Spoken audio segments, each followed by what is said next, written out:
Welcome to another round of Young 7 Ying game reviews. First of all, I want to say sorry about the zoom. Unfortunately, I have not been able to get a HDMI recorder as of yet, but as soon as I do get one, I will be recording in high definition, as I have a new console coming very soon. So anyway, today we're going to be talking about Resident Evil 6, otherwise known as Biohazard 6 in Asia and Japan. First of all, one thing I want to get out of the way right now is my first impressions of the game after reading the reviews were quite mixed. I waited quite some time before I bought it. I did not buy this game day one. I actually imported it from Asia so I can have the instruction manual included with it about 3 weeks after its release date. So when I put the game in the console, I had really mixed feelings. I wasn't really sure what to expect, and I was told that Leon's mission was the best, you know, with Jake and Miller's being the second best, and with Chris's obviously being the worst. All I have to say is the negative reviews are all majorly wrong. Well, I guess it depends partly on your perspective. I've been playing Resident Evil since the original game, so I've been around a while, and I've literally played all the Resident Evil games. I've got the entire collection on my PS3 as of late. So my personal opinion on this one, while not going into too much detail, I don't like to spoil story portions of the game, at least I don't like to do it anymore, is that I would give this game definitely an 8.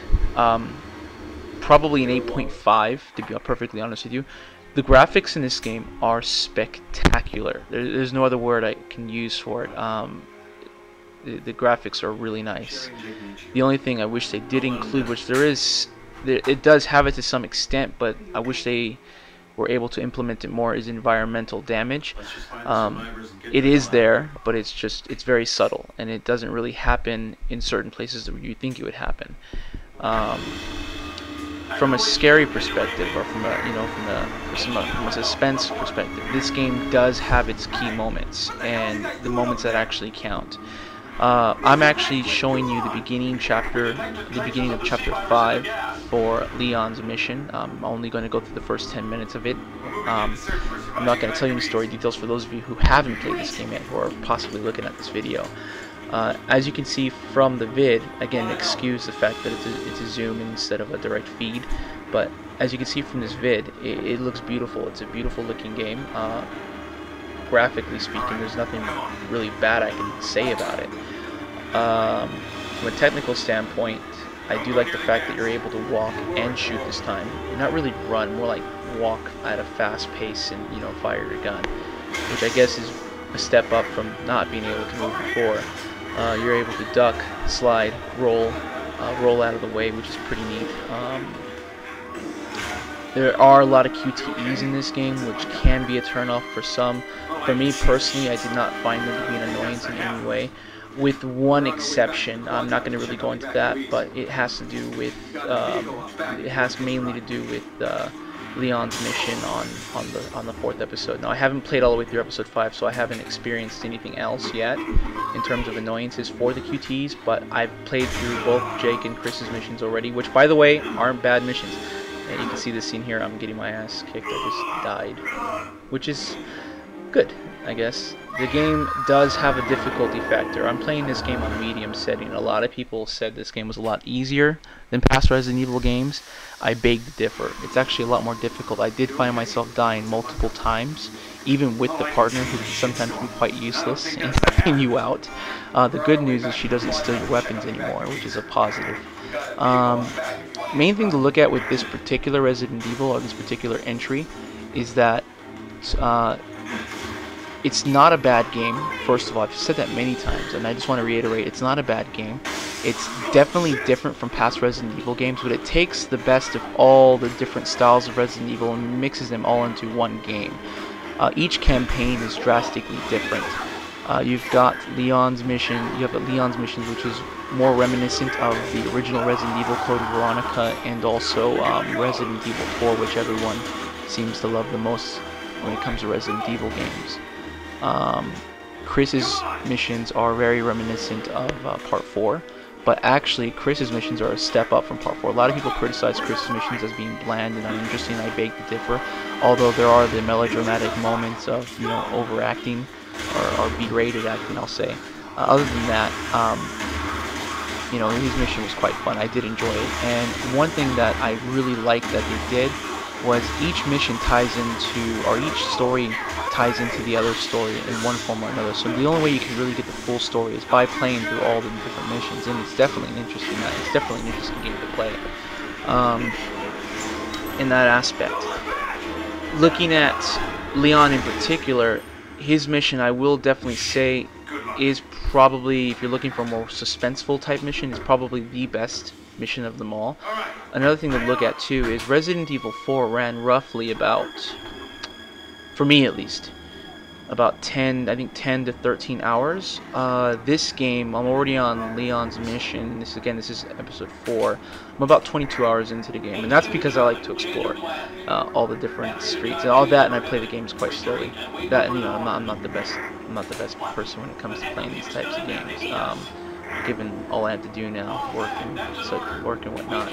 So anyway, it takes me time to play through these games. But one thing I can say about it, it's a very long game, and that is a huge plus. Huge plus. Again, some negative points about the game, and they're very minor in my opinion. You have a lot of story elements in the game that will pop up. I would say anywhere between 2 minutes up to 30 minutes, depending on what you're doing. In other words, you'll go into a cinematic type scenario, like what I'm facing here as I'm driving through the smog, and that can be a negative aspect depending on the type of game you are. One thing that I'll compare it to, since it's probably the best comparison to give in today's modern consoles, is Dead Space. Dead Space has a really unique way of telling stories, and it's entirely in-game.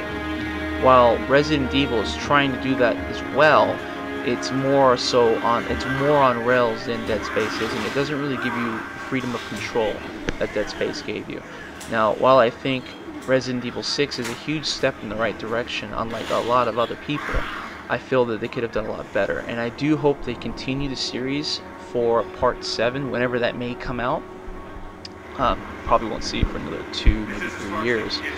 But the reason why I talk about Dead Space is because Dead Space had a lot of scare elements, a lot of suspense elements in the campaign, and it did everything well. While Resident Evil doesn't hit all the marks and check all the boxes like Dead Space did for me, it is a good game. Story-wise, I've enjoyed it quite a lot. I did wish they talked more about the relationship of Jake and his past. Again, I'm not going to spoil it for anybody, but they really didn't go into too much into why Jake, you know, could do what he could do, and basically the relationship he had with the key character from past games, and that was a little bit disappointing.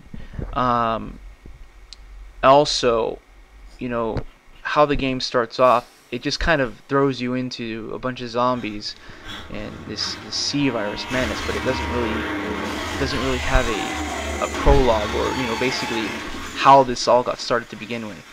And I thought that was a little bit disappointing as well. Again, that's just from a story element. I've only played through 3 of the 4 chapters, and I'm hoping when I do get to the 4th chapter, it does explain that. There are a couple other little things in the game I'm not going to talk about. I think are really unimportant in terms of complaints. But again, overall, I would definitely give this game an 8.5. It doesn't deserve anything less than that. It's a phenomenal game. It's far better than 4, in my opinion. I know a lot of people are going to disagree with that. And it's far better than 5. A hell of a lot better than 5. 5 was a huge disappointment for me. So again, I had a lot of reservations when buying this game, simply because the only reason that I liked 5 so much was because of the alternative edition, or in the United States, the gold edition, when they included the alternate mission with Chris and I can't remember her name, but the girl who Wesker in Part 5 decided to turn into his minion. Anyway, Ada Wong does make an appearance in this game as well, and her story is badass. 8 is awesome in this game. I wish I could tell you guys something negative about the game, but I honestly can't. I'm playing through it. I'm enjoying it. I hope whoever does watch this video and hasn't played the game yet, due to all the reviews they've read, can just ignore them and go into this game with an open mind. It is different. The mechanics do take some getting used to in terms of the controls. That's one thing that'll probably have to mess around with for, I would say, a good 30 to 40 minutes before you get used to it. But once you get used to it, it becomes second nature.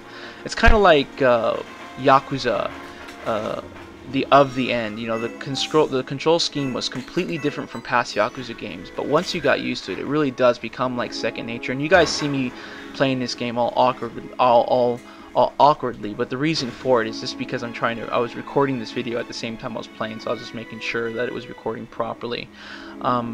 Again, I can't say enough good things about this game, and I'm glad that they did make a Resident Evil 6. I'm glad they did make the changes they did make.